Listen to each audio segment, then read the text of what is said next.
السلام عليكم ورحمة الله وبركاته. أسعد الله أوقاتك بكل خير. معي أنا خديجة برهان في برنامجك أنا وأنت. الكلمة الطيبة صدقة في ديننا العظيم، ودائما احنا نردد ونقول الكلمة الطيبة صدقة، لكن كيف هذه الكلمة هي صدقة بالفعل؟ وهل هذه الكلمة تأثر على حياتنا وعلى مستقبلنا وعلى قراراتنا ولا لا؟ وكيف نقدر نستخدم هذه الكلمة بالطريقة الصحيحة كما يحبها الله ويرضاه، وتحقق في نفس الوقت الهدف اللي من أجله نحن قاعدين نتكلم فيه. كلنا نعرف إنه إحنا الكلام الطيب دائما فيه خير عظيم جدا، ودائما هو مفرح، والنفس تحب الكلام الطيب جملة وتفصيلا. لكن في الحقيقة إحنا ما نعرف بالضبط إيش معنى الكلام الطيب، وكيف ممكن نستخدمه، وكيف إنه في كلام أيضا غير طيب أو كلام خبيث ونحن نستخدمه مع الأسف الشديد بسهولة كمان في حياتنا بدون تمييز، وما بنسميه أساسا كلام خبيث، إنما دائما نغلفه تغليف جيد ونقول عليه الكلام الواقعي، الكلام الحقيقي، أو الحقيقة اللي لازم تقال بدون مجاملات. لكن خلينا نركز في البداية إيش نحن نقصد بالكلام الطيب. الكلام الطيب ممكن يكون كلمة الحق اللي احنا لازم نقولها لما يطلب مننا، ولما نشوف شيء خاطئ يقع وبإمكاننا احنا بكلمة الحق هذه اللي احنا نقولها ممكن نغير مصير إنسان، نغير قرار، نغير أي شيء إلى حال مختلف تماما. وممكن تكون الكلمة الطيبة هي كلام الغزل والحب اللي يمكن يكون بين الزوجين، وممكن يكون هذا الكلام كمان بين الأبناء مع بعضهم البعض، أو بين المربين مع أبنائهم، أو ممكن يكون بين الأصدقاء مع بعضهم البعض، أو بين الأخلاء، أو بين الأشقاء، بين أي طرفين أو مجموعة عندهم علاقة عاطفية قوية جدا أو ارتباط عاطفي. ممكن يكون الكلام الطيب عبارة عن غزل وكلام حب. طبعا ما نبغى نقول الغزل وكلام حب اللي هو بالمعنى الضيق اللي مع الأسف الشديد هو الدارج الآن، إنما قصدنا بكلام الحب هو التعبير عن المكانة والمشاعر اللي احنا نحملها تجاه الطرف الآخر. والغزل اللي احنا نقصد فيه اللي هو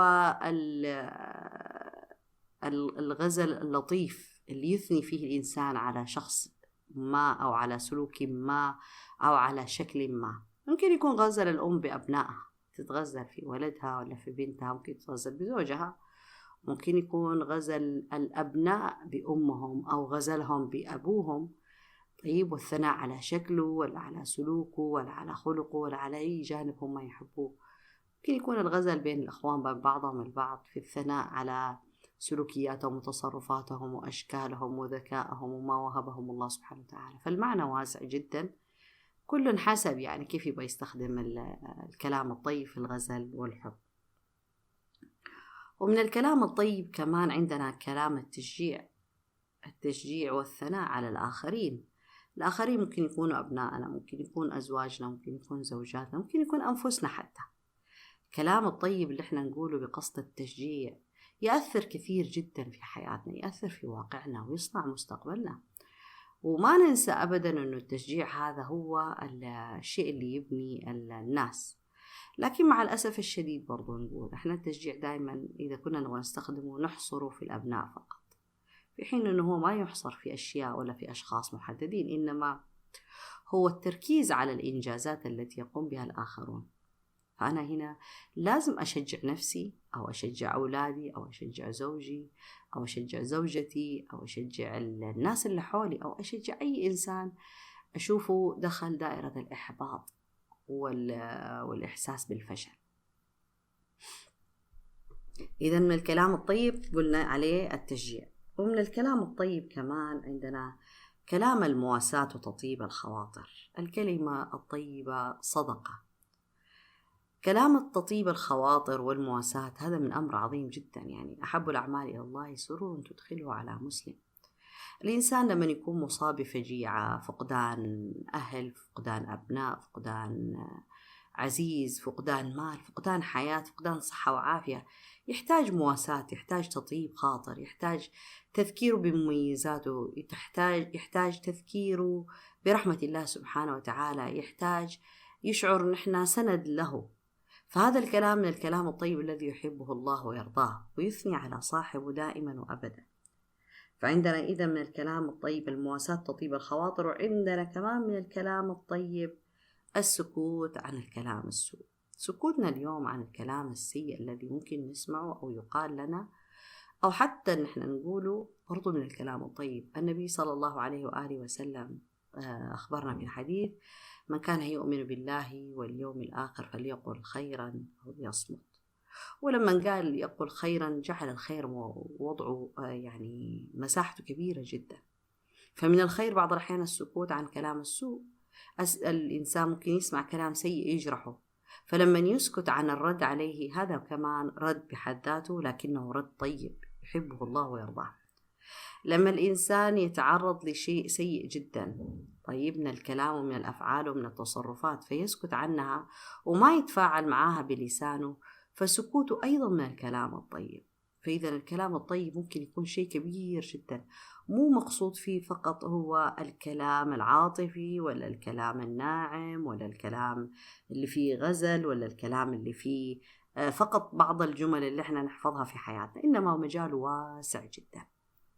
اليوم لما نحن ندخل على أبائنا وأمهاتنا ونثني على جهدهم ونقول كلام طيب في حقهم، إنه جزاك الله خير يا أمي على تربيتك وعلى تعبك، الله يعطيك العافية يا أبوي على رعايتك لنا وعلى قيامك بواجباتك تجاهنا ومسؤولياتنا، الله يعطيك الصحة والعافية على صبرك، الله يعطيك الصحة والعافية على الأكل اللذيذ يا أمي، وتقبيل اليد والرأس. هذه كلمات طيبة جدا تزرع الأمل وتزرع الثقة وتزرع الحب وتزرع السرور في نفوس الآباء والأمهات.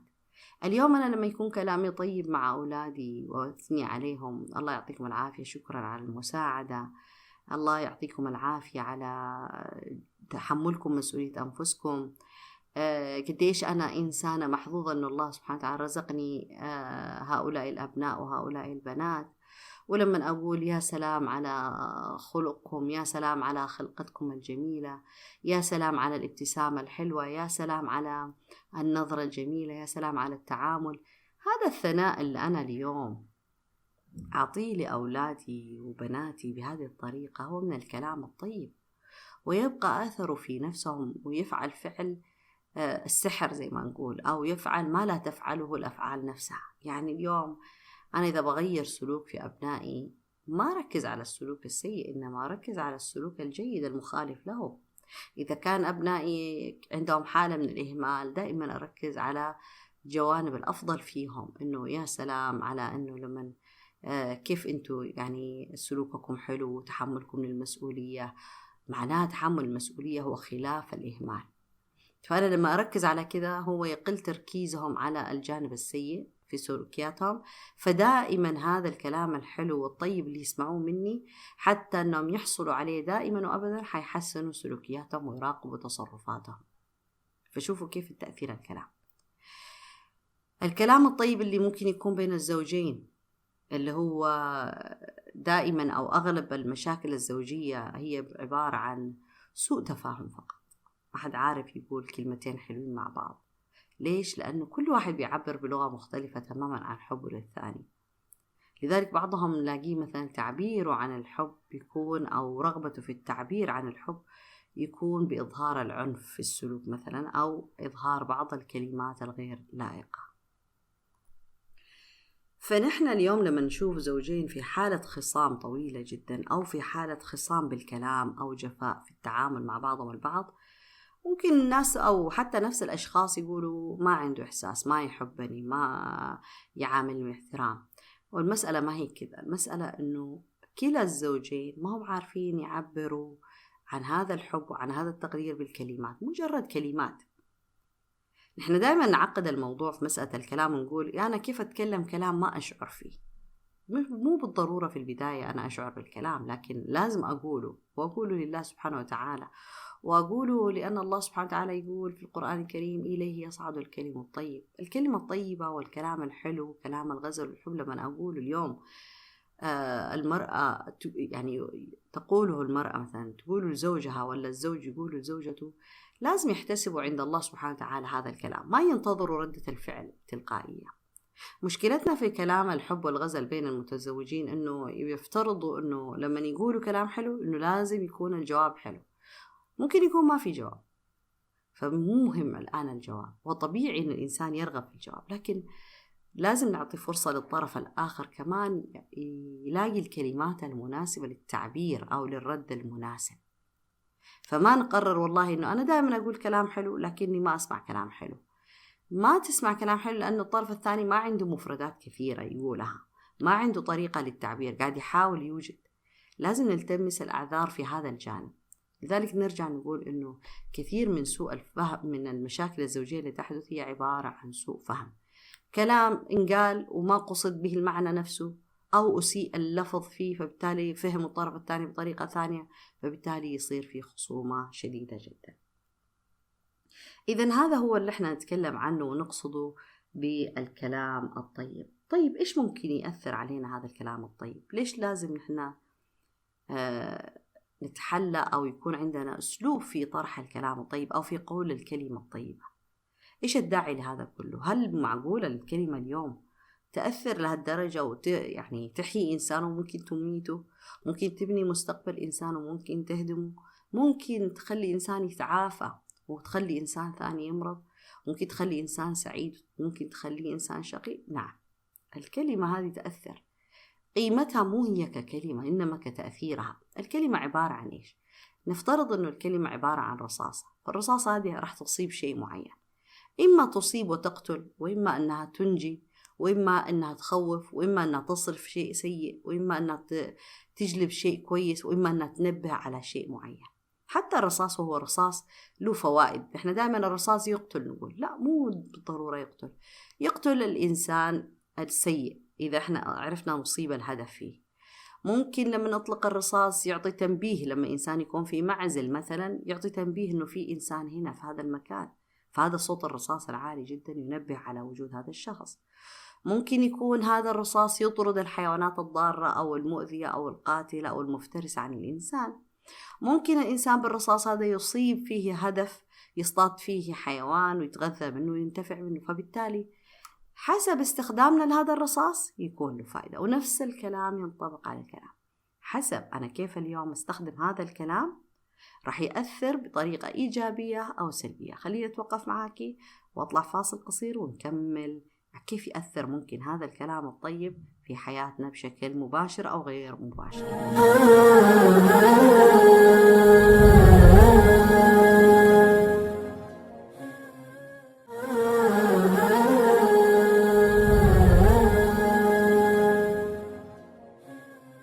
رجعنا بعد الفاصل نكمل موضوعنا عن الكلمة الطيبة وأثرها علينا وعلى مشاعرنا. ماذا تفعل الكلمة الطيبة في الحياة؟ الكلمة الطيبة ممكن تحيي الأمل في النفوس. إنسان يائس وشعر باليأس وقطعت به السبل، كلمة طيبة اليوم أقولها ممكن أحيي في قلبه الأمل، ممكن أخليه إنسان مختلف، ممكن أخليه يشوف الجوانب اللي مو شايفها في حياته. لأنه هذه الكلمة اللي تحيي الأمل معناها هي النور اللي هو يبحث عنه لما دخل إلى الظلام. بهذا النور يقدر يشوف الإنسان حياته، يقدر يشوف واقعه، يقدر يشوف مستقبله، يقدر يقرأ كيف ممكن تكون نتيجة المستقبل، يقدر يعدل من سلوكياته، يقدر يعدل من قراراته. لما أشوف إنسان يائس جدا من الحياة ومن الدنيا ومن الناس ومحبط جدا، الكلمة الطيبة اللي اليوم أنا أقول لها أو أقول لهذا الإنسان راح تأثر عليه. لما أقول له ما في مشكلة، هذا إن شاء الله خير لك، إن شاء الله تعالى ربنا يفتح عليك باب أوسع من هذا الباب، ممكن الله سبحانه وتعالى بهذا الشيء اللي أصابك صرف عنك أمر عظيم جدا، ممكن الله سبحانه وتعالى أراد أن يرفع درجتك. هذه كلمات طيبة بسيطة جدا ما راح تغير من الواقع اللي هو فيه، واقع المشكلة اللي هو فيه، لكنها راح تزوده بطاقة إيمانية وترجع في نفسه الأمل بدل الإحباط، بدل اليأس والانكسار، اللي في هذا اليأس والانكسار الشيطان يتسلط عليه ويقدر عليه. فإذا الكلمة الطيبة اللي أنا اليوم أقولها هي بتأثر بشكل كبير جدا في هذا الإنسان، وتعرفه مواطن قوته. أنت تقدر تسوي كذا، ما في مشكلة. اليوم أنت ما قدرت تسوي هذا الشيء، بكرة راح تقدر عليه. أنت فشلت في ذي العلاقة، لا تنظر لها إنها فشل، إنما هي تجربة في الحياة ودرس تعلمته، والآن أنت مستعد إنك تبدأ حياتك من جديد. انت ما قدرت تسوي الشغلة الفلانية، ما في مشكلة، تتعلمها وتسويها. انت خسرتي هذا العلاقة ولا هذه الوظيفة ولا هذا المال، ما في مشكلة، تقدر أهم شيء إنه صحتك موجودة، أهم شيء إنه عافيتك، أهم شيء إنه الابتلاء ده مو في دينك. هذه الكلمات تحيي الأمل في النفوس وتعيد الإنسان إلى طريقة توازن، والطريقة اللي لازم يسير فيه في هذه الحياة وما يتخطفه شيطان. لذلك النبي صلى الله عليه وسلم حذرنا نحن نكون نحن والشيطان عونا على أخينا المؤمن. فالإنسان ما يكون هو والشيطان على هذا الإنسان اللي أصابه اليأس ولا انقطعت به الطرق ولا أساء في التعامل مع الحياة ولا مع القرارات ولا مع الواقع نفسه. الكلمة الطيبة ممكن ترفع الهمة عند الإنسان، هذا إنسان ضعيف يشعر بضعفه ويشعر بانكساره، كلمة الطيبة اليوم له ترفع معنوياته وتخليه يصير أفضل، ترفع همته. طالب في المدرسة أخفق، طالب في الجامعة ما نجح، ما عرف يتفوق، ما عرف يتجاوز السنوات الدراسة، لما أقول له ما في مشكلة، حتى لو أخذت وقتك ما في مشكلة، ابذل جهدك، سوي اللي تقدر عليه، الله راح يساعدك وانت راح تسوي بإذن الله الشيء المناسب. ما عادي جدا. لما نشوف انه انا فشلت في هذا الشيء، كل اصحابي سووا انا ما سويت، ما في مشكلة، خليهم هم يسووا اللي سووه، العبرة بالنهايات. شوية كلمات لطيفة جدا نقولها لأبنائنا بالذات في المراحل الدراسية وفي مراحل حياتهم واتخاذ القرارات، ترفع همتهم ما تحبطهم. نفس الكلام لما نقول لإنسان مريض ما هو قادر يتعافى، لما نشوف أنه هو دائما مطول في المرض حقه، هذا أنا إنسان مريض ودائما من مرض لمرض ودائما تصيبني الابتلاءات وما في أمل أن أنا أتعافى ومرضي خطير أساسا مميت. كلمات لطيفة لما أقول هذا الإنسان وكلمات طيبة تحيي الأمل في نفسي. لما أذكره أنه الله هو الشافي المعافي، وأنه مهما أصابك من مرض فأنت بتتعافى، وأنه ما أصابك من مرض هو كفارة لك. هذه الكلمات ترفع همته وترفع عزيمته في طلب العافية والصحة بإذن الله تعالى. فبتلاقي كثير مثلا من المرضى مجرد أنهم تعافوا من المرض هو بسبب كلمات سمعوها فقط، يعني ما حد أحبطهم، ما حد يأسهم، ما حد زهق منهم ومن مرضهم ومن أمراضهم ومن ابتلاءاتهم. كمان الكلمة الطيبة تزيد عند الإنسان ثقته بنفسه. الناس ليش يشعروا بعدم الثقة في النفس؟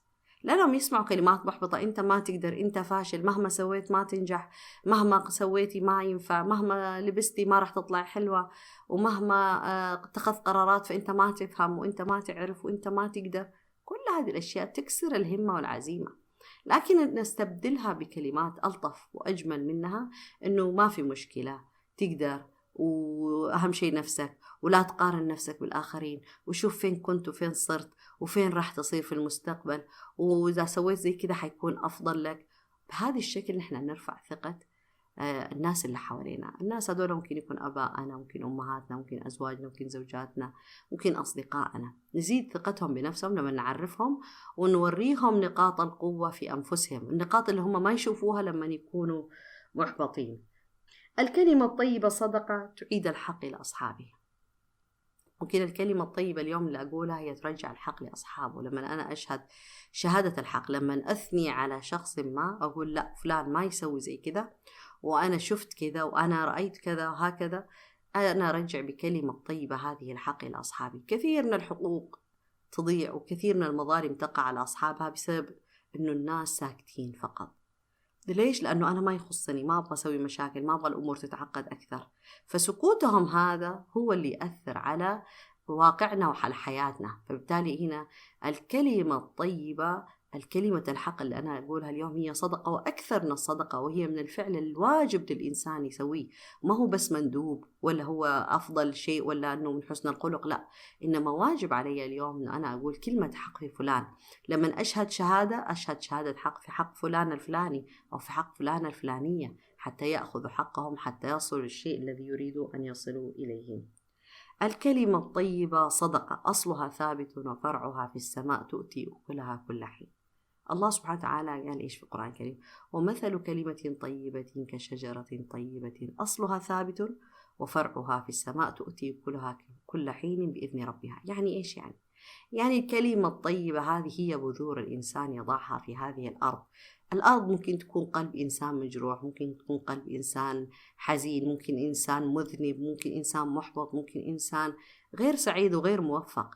فهذه الكلمة أصلها ثابت عند الله سبحانه وتعالى، فالإنسان يؤجر عليها ويرى ثمراتها في الدنيا في وجوه هؤلاء الناس، وأيضا يرى ثمراتها مع الله سبحانه وتعالى يوم القيامة. رب كلمة طيبة تدخل صاحبها الجنة، وربما كلمة سيئة تهوي بصاحبها إلى قاع جهنم. فما نستهين نحن اليوم بأثر الكلمة الطيبة. الكلمة الطيبة صدقة. هذه جملة قصيرة جدا لكن معناها كبير جدا. أنا اليوم أقدر أتصدق حتى على نفسي بهذه الكلمة الطيبة، لما أثني على نفسي وأقول الحمد لله الذي وهبني كذا وكذا، الحمد لله اللي رب العالمين علمني كذا وكذا، الحمد لله أن الله سبحانه أعطاني هذا العقل.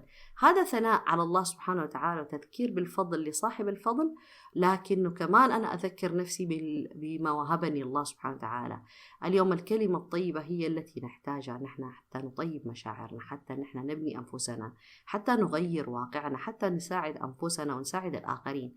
الكلمة الطيبة صدقة، وهي ما تكلف شيء، تكلف فقط إرادة ونية وصادقة مع الله سبحانه وتعالى أن يجعل هذه الكلمة كلمة طيبة مباركة أصلها ثابت وفرعها في السماء. كنت أنا معاكي خديجة برهان في برنامجك أنا وأنت في موضوع عن الكلمة الطيبة. ألتقيك في حفظ الله ورعاية في المرة القادمة.